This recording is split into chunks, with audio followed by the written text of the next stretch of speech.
Shalom Bapak Ibu, Saudara-saudari terkasih dimanapun berada. Pada kesempatan ini saya akan menyampaikan katekese tentang sakramen baptis. Sebelum memulai katekese, saya terlebih dahulu akan memperkenalkan diri saya. Saya Maria Rosa Rosyanti, mahasiswa Sekolah Tinggi Agama Katolik Negeri Pontianak semester 5. Mari kita siapkan hati kita untuk mendengarkan katekese tentang sakramen baptis ini. Sakramen baptis adalah sakramen pertama yang diterima seseorang untuk bergabung dengan gereja Katolik. Kata baptis berasal dari bahasa Yunani, baptisain atau baptiso, yang berarti membenamkan atau menenggelamkan atau mencuci diri, entah sepenuhnya atau sebagian. Dari sini kita dapat memaknai bahwa pembaptisan berarti suatu pembersihan diri dari segala macam kotoran dosa.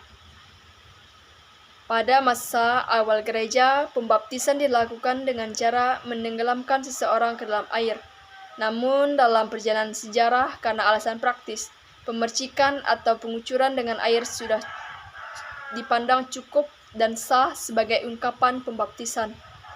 Hal ini diperkuat dengan kesaksian iman yang ditemukan katakombe yang memperlihatkan gambar orang yang dibaptis dengan dituangi atau diperciki air sejak abad-abad pertama.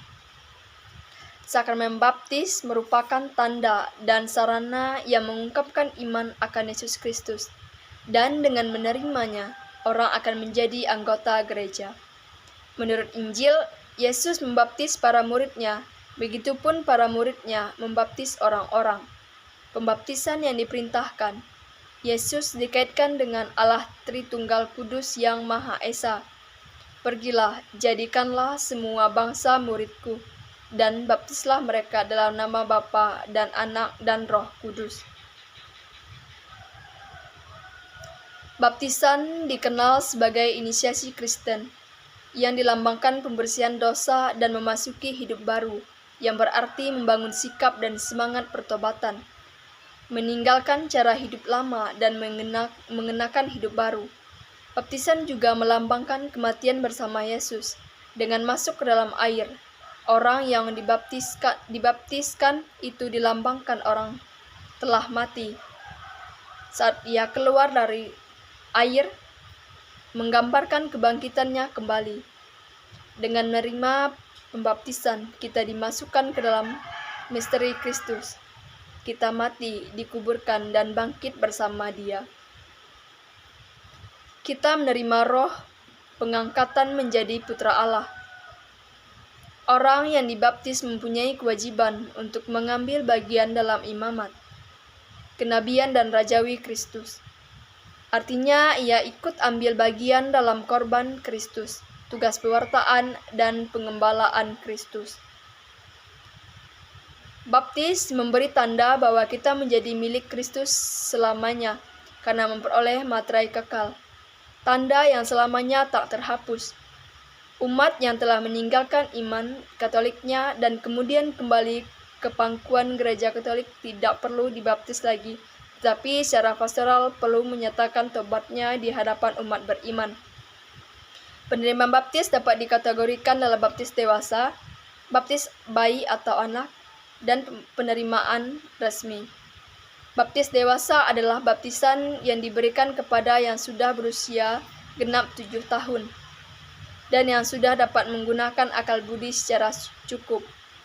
Umumnya baptis dewasa dilaksanakan bagi calon baptis atau katekumen yang telah menjalani hidup menggereja atau pra-katekumenat selama 6 bulan dan menjalani pembelajaran katekese atau katekumenat selama 6 bulan.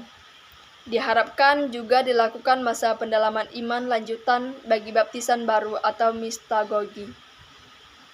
Baptisan bayi atau anak adalah baptisan yang diberikan kepada yang belum berusia genap 7 tahun atau yang belum dapat menggunakan akal budi secara cukup meskipun sudah melebihi 7 tahun.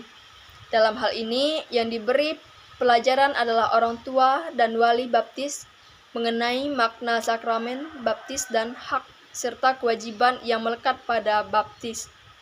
Orang tua juga dianjurkan untuk mengaku dosa sebelum perayaan pembaptisan anaknya. Penerimaan resmi dilaksanakan bagi mereka yang baptisannya dilakukan di gereja Kristen atau anggota PGI yang dinyatakan sah oleh gereja Katolik. Secara kriteria sah tidaknya baptis Kristen non-Katolik berlaku material baptis atau pencurahan dengan air dan forma atau rumus Trinitas yang dapat diteliti antara lain dalam surat baptisnya.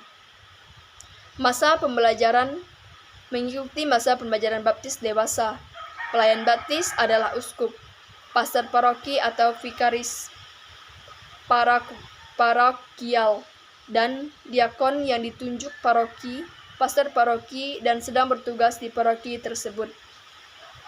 Dalam tradisi gereja, sebelum air dicurahkan pada kepala calon baptis, pelayan baptis mengajak calon untuk mengakui iman kepada Allah Tritunggal. Sesudah itu, pelayan baptis mengambil air dari bejana, pengambilan dan menuangkan 3 kali pada dahi calon baptis, sambil mengucapkan forma pembaptisan.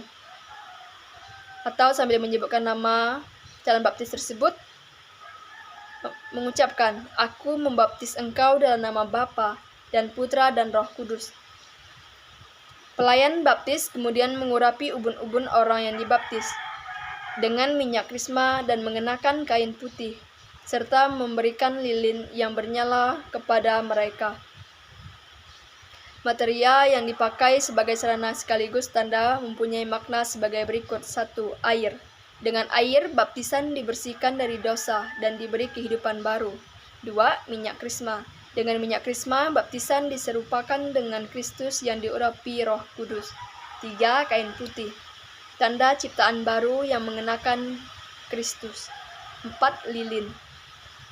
Lambang Kristus cahaya dunia dan iman yang berkorban menjadi terang dunia. Demikian katekese sakramen baptis yang dapat saya sampaikan. Semoga dengan katekese ini menambah wawasan dan pengetahuan kita akan iman akan Yesus Kristus. Tuhan Yesus memberkati kita semua. Amin.